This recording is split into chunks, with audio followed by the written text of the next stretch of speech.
লক্ষ্মীপুরে যথাযথ মর্যাদায় পালিত হচ্ছে মহান স্বাধীনতা ও জাতীয় দিবস। লক্ষ্মীপুরে যথাযথ মর্যাদায় মহান স্বাধীনতা ও জাতীয় দিবস উপলক্ষে নানান কর্মসূচি আয়োজন করা হয়েছে। ২৬শে মার্চ বুধবার সকালে সূর্যোদয়ের সাথে সাথে ৩১ বার তোপধ্বনির মাধ্যমে দিবসের শুভ সূচনা হয়। এরপরে মাদামসর শহীদ মুক্তিযুদ্ধ স্মৃতিস্তম্ভে পুষ্পার্ঘ্য অর্পণ করেন জেলা প্রশাসক রাজীব কুমার সরকার, পুলিশ সুপার আক্তার হোসেন, লক্ষ্মীপুর পৌরসভার প্রশাসক জসিম উদ্দিন, বৈষম্য ছাত্র আন্দোলনের নেতৃবৃন্দ, জেলা মুক্তিযুদ্ধের সংসদ, জেলা পরিষদ, উপজেলা প্রশাসন সহ বিভিন্ন সামাজিক ও রাজনৈতিক নেতৃবৃন্দ।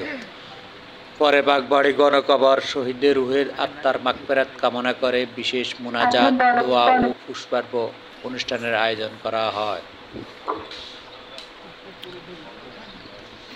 এছাড়া সকাল ৮টায় জেলা স্টেডিয়াম মাঠে কুচকাওয়াজ ও শারীরিক কসরত অনুষ্ঠান, পরে শহীদ মুক্তিযোদ্ধা পরিবারের সাথে মত বিনিময় সংবর্ধনা আয়োজন করা হয়।